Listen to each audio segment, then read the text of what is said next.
So today's video is about a place that many people in Vancouver know about, which is Point Roberts, Washington. It's a small US town surrounded by water on three sides, and the only way to get to Washington state is by driving through Canada. Basically, what you have to do is you have to leave Point Roberts, cross the border into Canada, drive through Canada, and then cross the border again to get into Blaine, Washington. For years, many of us used to head over to Point Roberts to get gas, pick up packages, or just spend the afternoon there. It was almost part of the local routine. But now, there's a new report saying that the US residents in Point Roberts are actually pleading to Canadians for help. So in this video, I'm going to share my thoughts on that. I also came across a Reddit post where a US citizen had what sounded like a really constructive conversation with their MAGA father-in-law. And actually seems like there was a bit of a breakthrough. I'm hoping that's part of a bigger trend happening more with US families right now. And before I start, today's backdrop comes from Brian, who sent in another awesome shot from Baffin Island. I'm just going to say Baffin Island to save myself the embarrassment of completely mispronouncing the actual name. So thanks again, Brian. Really appreciate you sending this over. Before I get into the article, I just wanted to start off with a quick report that came out earlier this year on Point Roberts, right around the time when shit really started hitting the fan. It gives a bit of context on how everything unfolded and helps make sense of what's happening right now. Really angered the Canadians. So Sure. even the ones that want to support us don't feel like they can. I have to say, Allie, when we read the story, it sparked so much conversation within the team. A lot of us were shocked because your town is in such a unique position. Yeah. An estimated 70% of the land there is owned by Canadians who provide 80% of all U.S. tax revenue collected. That's a lot of money. Just to get to work every day, you have to cross two international borders. I don't think a lot of people understand that. You even carry both American and Canadian dollars for customers. You're being as accommodating as possible. In your own words, how important are Canadians to your business's success? So just to give a bit of context, this woman owns a grocery store in Point Roberts, a place that used to see a lot of Canadians crossing the border to shop for US goods and produce. I've been there a few times myself, though I usually went to Blaine and Bellingham more often. But for her, the majority of her customers were Canadian. She was already struggling back then when shit hit the fan, and I'm genuinely curious to see how her grocery store is doing now. They're vital. They're essential. We don't have them, we don't survive. I wouldn't be as big as I am if I was just going to serve that community of Point Roberts. I mean, it's 1,000 people. I don't need to be 38,000 square feet. But with the 8,000 customers a week that used to come down and visit Point Roberts, I need to be that big and I need to have that many employees. And it's really frustrating because during COVID, I'd get like support mail from all over the country. And when this started, I'll get emails from people in Ottawa just cheering for my failure just because I'm an American. They blame us. They say, you Americans are the ones that voted for him, and so reap what you sow, basically. Wow. Even though Washington's not one of those states that voted for him. But Now, Washington state might be blue, but that doesn't mean every single Washington state citizen voted for him. I did a quick search on Whatcom County election results, and it showed 57% voted for Harris, while 37% voted for Trump. So it's still a bit of a mixed picture. Well, from what I can tell, I don't think she voted for Trump, because a Trump voter wouldn't mention or understand why Canadians stopped coming to her shop. And that's something that she explains later on. I think we need to have trade talks. All of that is very important, but we don't need to do it in a way that we put people down and basically bully. You mentioned the letters you're getting from Ottawa. What are other customers saying to you? We get a lot of support saying, hey, we feel for you and we hope you make it, but we just have to support Canada right now. But some of them are just, they're mad. Their slogan is elbows up, right? They want to fight. They want to, their sovereignty has been threatened. And I totally understand where they're coming from. I don't blame them at all. This part right here makes me think she didn't vote for Trump. It's not the same vibe as the bar owner I just featured in a few videos ago, where he refused to blame politics for losing Canadian customers. You can tell who he voted for. Same with the shop owners blaming the weather, exchange rate, or anything else that they can think of. I still remember that pizza guy from Myrtle Beach saying Canadians weren't coming down because of food stamps or some issue with food stamps in Canada. That one was ridiculous. And he was Canadian too. My point is, I need to do a better job figuring out whether these people voted for this or not. My mistake with Sarah and the Java Moose Cafe taught me that, especially after the US media completely twisted her interview. It's not their fault this is happening, and it's really not on them to make us succeed and survive.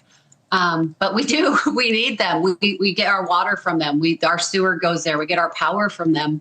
We get our economy from them. I bring all my goods from America, from the other side of Washington, and that's what they want. And we try to provide as much as we can. But it's going to be hard to keep going if the sentiment doesn't change pretty soon. And about 4 months later, the sentiment hasn't really changed. If anything, it's gotten a lot worse. Which brings me to this article published a few days ago, titled, "Give Point Roberts to Canada. U.S. residents plead for help amidst tariff war." Now, from the last report, you understand that Point Roberts is in a pretty unique situation. Logically, it doesn't even make sense that it's part of the U.S., but it is what it is. I'm going to summarize this article for you, and I'd really like to hear your thoughts in the comments below. It starts with Brian Calder, a former Vancouver City Councillor and longtime Point Roberts resident, and it sounds like he really loves Point Roberts.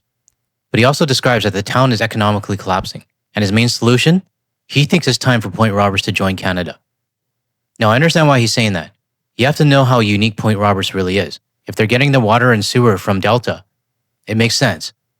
It's an American town, though, technically part of Whatcom County, Washington, and is cut off from the U.S. For decades, the setup was fine. Canadians from the Lower Mainland would cross the border to grab gas, food, packages, groceries, and in return, the town got a steady stream of business. But that's when, Trump happened. Calder said that border crossings in August 2019 were over 152,000. By 2024, it dropped to about 110,000. And 2025, just about 90,000 now.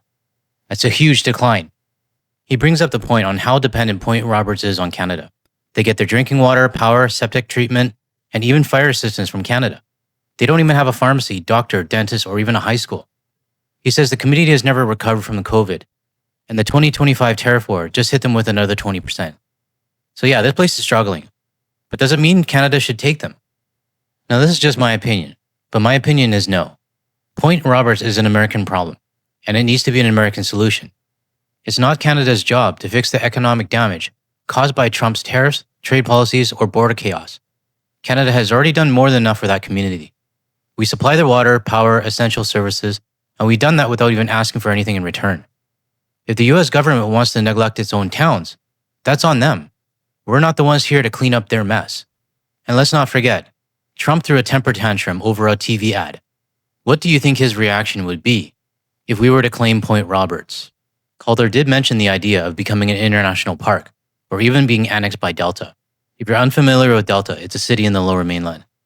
But it's not realistic. The US government would never agree to it, and I don't think Canada should either. This one hits home for me because it's so close to where I am. If Trump was a sane president, maybe I'd say yes, but he's not. And let's not forget, there's probably some people in Point Roberts that did vote for Trump. So we wouldn't want to inherit any of those people either. And that goes for any time I see somebody say that Maine or Washington or Portland or California should join Canada as the 11th province. I don't agree with that. Some of these states are barely blue. And what that means is that you're going to be inheriting a lot of the Trump supporters into Canada. So I prefer to leave things as they are.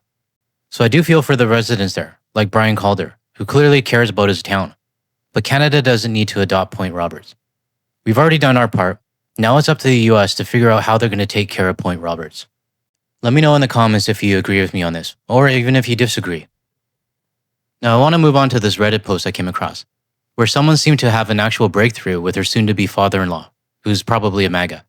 And I have to say, it gave me a little bit of hope, because maybe some of those on the right are finally starting to have that light switch moment. You know, that split second where something in their head just clicks and they start realizing what's going on. I'll read the post out to you because it's actually worth hearing. At dinner tonight, my future father-in-law finally broke on something I wasn't sure he'd ever would. He openly admitted that he disagrees with Trump tariffs and that he's angry about the grocery prices continuing to climb instead of decreasing like Trump promised they would. This came right after my fiance mentioned a video that I had to share with him. A video of Reagan. Yeah, the same Reagan I could probably write a negative book about, speaking out against tariffs during his presidency. Now this is significant because my future father-in-law is someone I never thought would stray even a little bit from the cult. He voted for Trump all 3 times, watches Fox News regularly, and is as anti-Democrat as they come. But our conversation actually went somewhere. We started agreeing one thing after another about groceries, about healthcare costs, about wage stagnation, and even about how Wall Street shouldn't be considered the standard indicator on how an economy is doing. It should be measured by how the average US citizens are doing, people like us. Now I'm wondering what comes next from here. I'd love to build on this moment, learn from it, and try to apply it with my own family and in my community. So I'm curious, does anyone have any advice or experience on how to move forward with this? My only advice to this person would be to keep educating your father-in-law with facts and not insults. Because the moment you start attacking someone on the right, they shut down, and that's probably when they'll fall right back into the cult. Now, the reason why I wanted to show you this post is pretty clear. The cracks are starting to show. The voters on the right, who are finally having that light bulb moment, are realizing, hey, this is what I voted for. And we're noticing it with the farmers as well. And that gives me hope. I don't think this is an isolated case. There's probably a lot of Republicans across the US who are quietly stepping back and starting to think, okay, something's not right here. If enough of these people wake up, Trump could face real resistance by the time the midterms roll around. Hopefully. And for our US viewers watching this, if you're dealing with the same thing from your own family or your circle of friends, where someone's been dead set on the MAGA movement, I hope this gives you a little bit of hope. Because sometimes it just takes that right moment, the right conversation, or the right trigger to flip that switch on. Now this last clip I'm going to show you gives me even more hope, because it really feels like the father-in-law isn't the only one that's starting to turn on that light bulb. There are more people out there starting to slowly wake up and realizing what's happening. More Trump voters are publicly regretting their vote for Donald Trump as he continues to back out of campaign promises and instead focuses on his billionaire friends. Now, first it was the Steelworkers Union out of Pennsylvania. Now firefighter unions in New York City are publicly speaking out as Donald Trump and Republicans failed to fund the 9/11 first responder healthcare program that is designed to help the first responders who are still suffering from being there on the ground during 9/11.